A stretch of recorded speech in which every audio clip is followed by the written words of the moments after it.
Hi everybody, this is Katie. Welcome to episode 12 of Botanical Garden Getaway. Today I'm in the very far bottom right corner that has the dock, and I am working on the Mermaid garden. This is absolutely the smallest of the spaces that I have that I'm designing on the island, but it definitely uses the biggest swatch of beach, which is why I put it there. I love here Apple is just gliding and zooming through, and Freckles came to visit, and once I got going, then I had Flora over. It's always fun when the villagers come and visit you while you're building.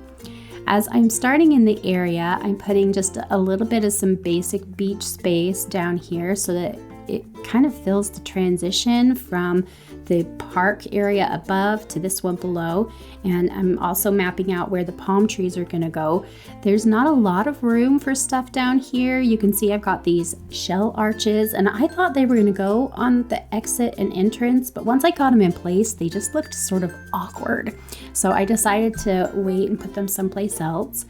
I have downloaded it's just kind of a basic cobblestone rock path that I use in most of my builds. It's actually on the creator code for my other island and is still available. I'll put that in the description, but I downloaded it to this character so that she would be able to use it down here on the beach.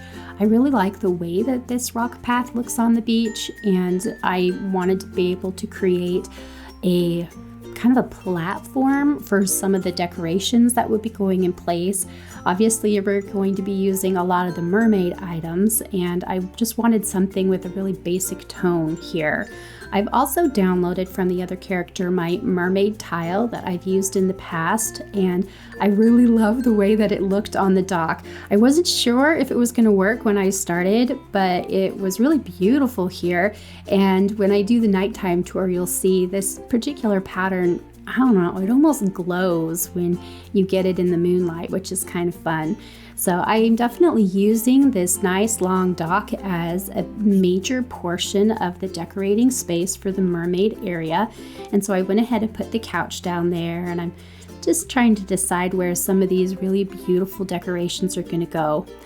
I have found that the mermaid stuff is classically a little bit difficult to build with.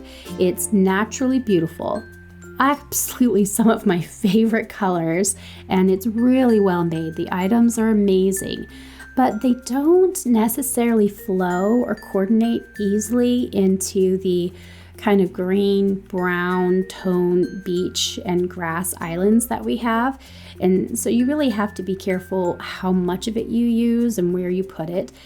This area, it has a lot, maybe a little bit too much, but it definitely represents the mermaid items here in the area. The shell partition I went ahead and did in purple, and some of the items for the mermaid stuff are just that basic. You can't change the color on it, and I really like the iridescent. You can see like the couch, it's got a little bit of a teal and a little bit of pink. And so I went ahead and did the palm tree lanterns in blue, so at least I was using a larger spectrum of colors in place. And now I'm starting with the flowers. I've got those beautiful purple mums and the pink. I love the windflowers. I think they're really underrated. This is the pink Cosmo that I'm working down here, as well as the purple hyacinth.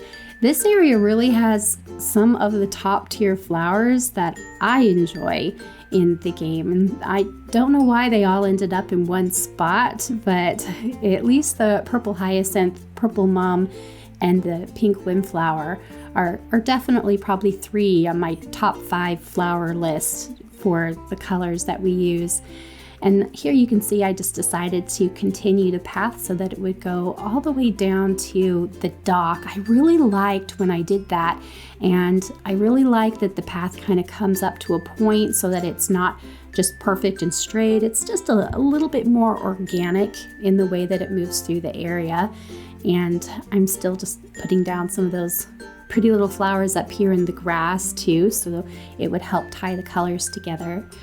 I've got the arches. I've put down 2 of them here because I was trying to make this sort of pretty epic entrance, You'll see in the final tour, I actually take one of the arches out because it is just a little bit too much.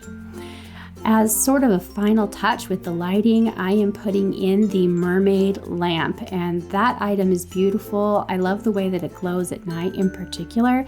It has such a soft pink tone to it, and once I get the palm trees in place, it goes a long way to finishing off this area. It really is not very big. It's tiny, really, tiny area that we're working in, but that's plenty of space for the vibrant colors that I'm using with the mermaid stuff. So even though the area ended up small, I decided that that was actually a good thing because too much of this color, even though I love pink and purple, too much of the colors here actually become a little bit much for your eyes. And a little bit went a long way to being beautiful. Here's the final walkthrough of the Mermaid Beach. Again with the lanterns. 3 different things down here on the Mermaid Beach that glow at night: the palm tree lamps, the mermaid lamps, and the shell lamps. They look amazing. I can't wait to show you guys the nighttime tour. Just a little place down here around the fountain, a place to sit and enjoy the beach. I've used the juice infuser, the little water there, just to look kind of like a little juice bar. You could come get something refreshing.